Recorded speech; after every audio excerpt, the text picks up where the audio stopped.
Саламатсыздар ма, құрметті оқырмандар? Сіздермен бірге математика пәнінің оқытушысы Алситов Амангелді Гумарович. Кезекті сабақтың тақырыбы берілген өрнекті ықшамда. Бұл математикадан 1000 ұбт-ға дайындық есебі айдарымен берілетін есептер топтамасының 24-ші есебі. Есептің шарты: өрнекті ықшамдаңыз. Егер x теріс емес болса, x квадрат көбейтілген квадраттық түбір астында 9x квадрат өрнегін ықшамдау керек.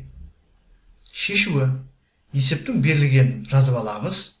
Әрі қарай, егер a саны теріс емес болса, онда квадраттық түбір астында a квадрат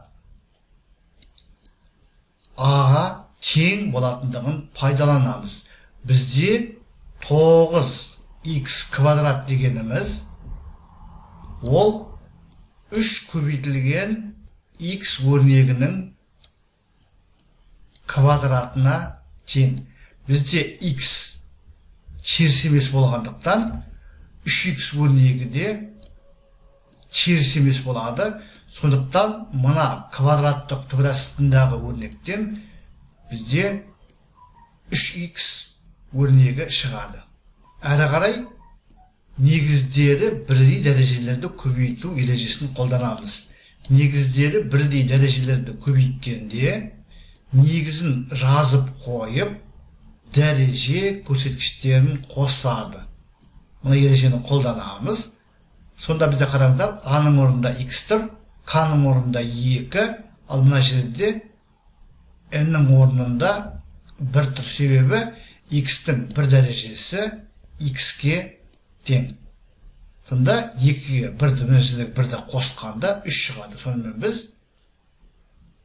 мына түрдегі жауап алдық. Сонымен есептің жауабы 3 көбейтілген x куб.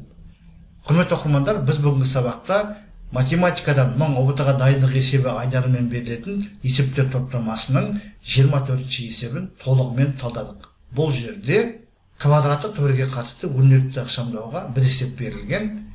Егер a саны теріс емес болса, онда a квадраттың квадраттық түбірі a-ның өзіне тең болады деген ережені қолдандық. Сонымен қатар негіздері бірдей дәрежелерді көбейту ережесін қолдандық. Егер сұрақ болса, комментарийға жазыңыздар. Мен әдеттегідей әрбір сұраққа ұсыныс пікірге ескертуге, уақытымен және нақты жауап беруге тырысатын боламын. Зейін қойып тыңдағандарыңыз үшін көп рахмет. Келесі кездескенше.